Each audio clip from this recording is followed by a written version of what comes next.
Happy Easter and Bank Holiday weekend, everyone.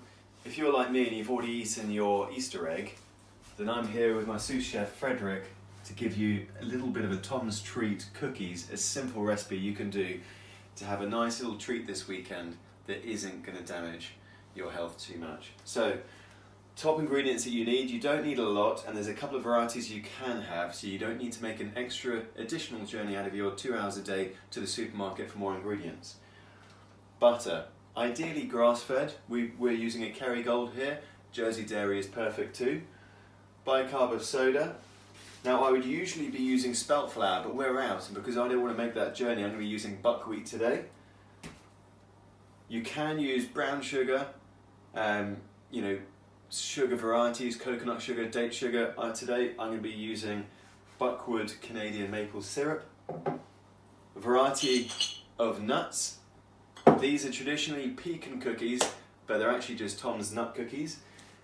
Wild card ingredients you can use oat milk or any milk of that kind, ground cinnamon, and a little bit of Himalayan salt, but table salt's good too. So, how do we do it? It's a really quick, easy recipe for you to mangle together, get it into the oven, get it out, get it in your mouth.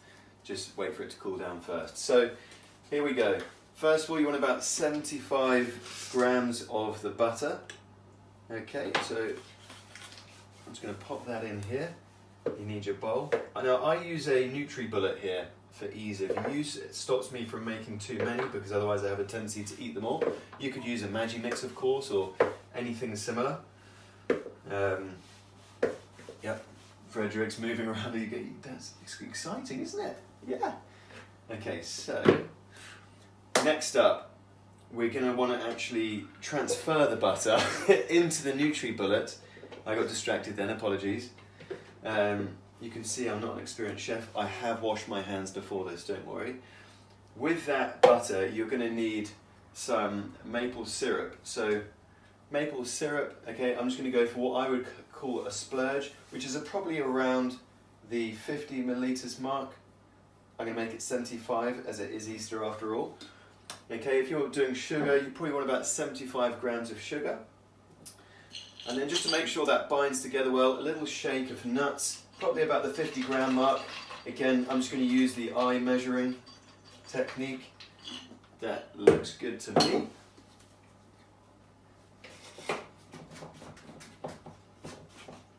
That's it, give that a good, make sure it's on tight.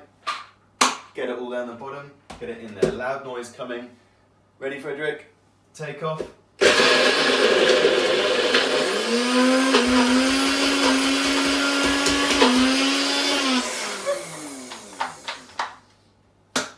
we go. That's getting there. Might need a little bit of help with this. So, the great thing about these cookies is, whilst anything with a bit of sugar or alternative sugars in, is sweet, is a little bit naughty, it's nice, it's not that bad, and everyone needs a treat on Easter, especially if you've already eaten your Easter egg. It doesn't matter if it's a little bit lumpy or not. Not really, depends how you like your cookies, a bit like soup. Some people like it smoother, some people like it lumpy. And don't worry, Frederick won't be eating these, he's on a purely breastfed diet at the moment. I'm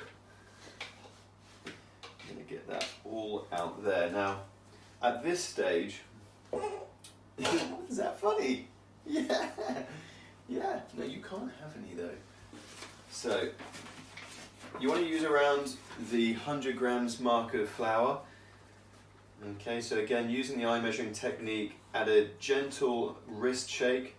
I beckon that to about 12 seconds. There you go. And then the only thing I would like to be, you've got to be strict on the measuring for, okay, is half a teaspoon of baking soda, bicarb. Just give a little rise to the cookies. Actually, that's a bit too much. There we go. That's good. Don't worry about sieving the flour. As long as it's pretty finely pressed, you can push it in yourself and give it a good mix around anyway. Then, get going, give that a little stir around.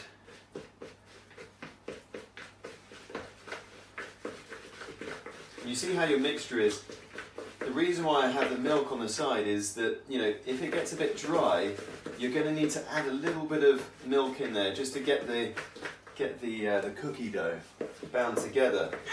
With the maple syrup, the reason why I use that is it already gives you that ability, so I may not be needing to use that today. And you can see the texture I built it up into there. Nice, wet, not quite a dough yet, but we're getting there. So what I'm going to do for a bit of flavour is add some nuts. What were you saying there, Frederick? You think more Brazil nuts, was that? Pecans?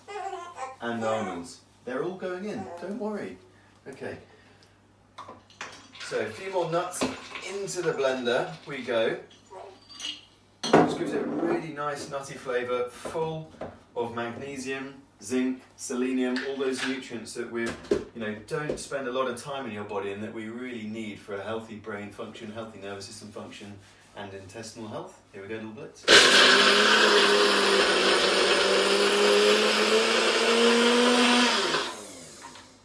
Okay, get those in there too. I'm going to use a spoon again just to help us out. Nuts are great because when you blend them as well, they kind of have their own natural moisture that comes out that helps things bind, which reduces the need for more butter, more sugar and other ingredients that don't agree with our body very well.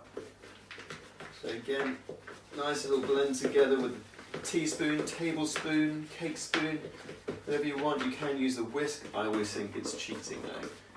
So I hope everyone's having a great weekend, getting outside in the sunshine for 2 hours. Okay, I've done mine. You might see a slight pinkness on my arm already. Had a swim as well, was feeling brave. George, you got in the water for longer than I did, but I'll work up my time, don't worry. So that's, you can see now, that's really getting into a bit more of a dough.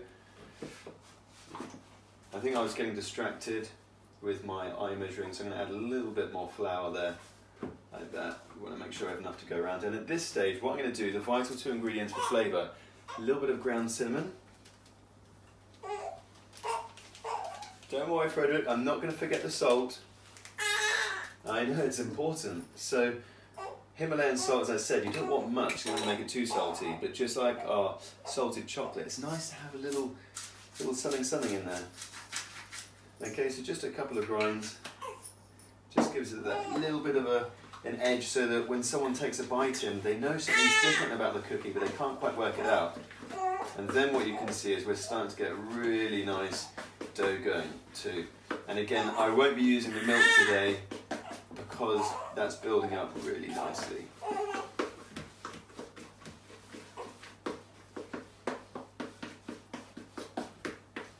Okay, so you only want to leave these in the oven at about 190 degrees Celsius, that's for a fan oven, for about 12 minutes, 15, keep an eye on them, depends how you like your cookies done. 15 if you like it to be more on the kind of crunchy side. I'd say 10 to 12 minutes and keep an eye depending on your oven. If you like that kind of soft, squidgy cookie in the middle, take them out, let them rest before you jump in. So if you come over here, Frederick, I know you can't see this, but you're on breast milk anyway.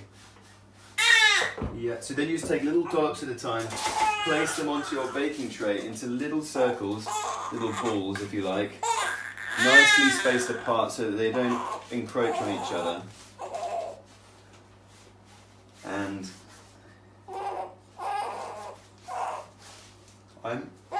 something I like to do is just for decorative reasons afterwards is you can just get a pecan or a Brazil nut or a cashew and you can just put them on top. Place a nut on top, it's a little decoration. There you go.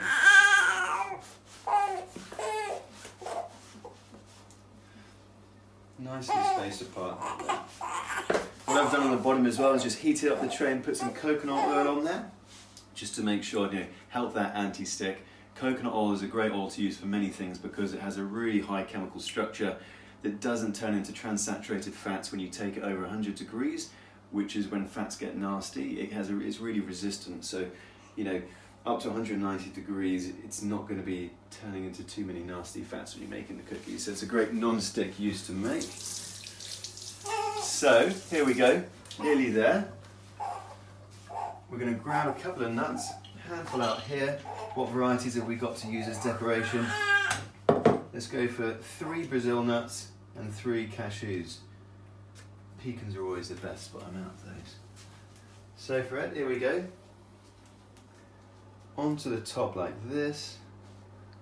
And then the last little touch I like to make is a tiny dusting of cinnamon. So just take a little pinch onto the top, like this. Into the oven they go. And then go and put your feet up outside, have a nice little rest, 15 minutes, and enjoy them. Have a great weekend.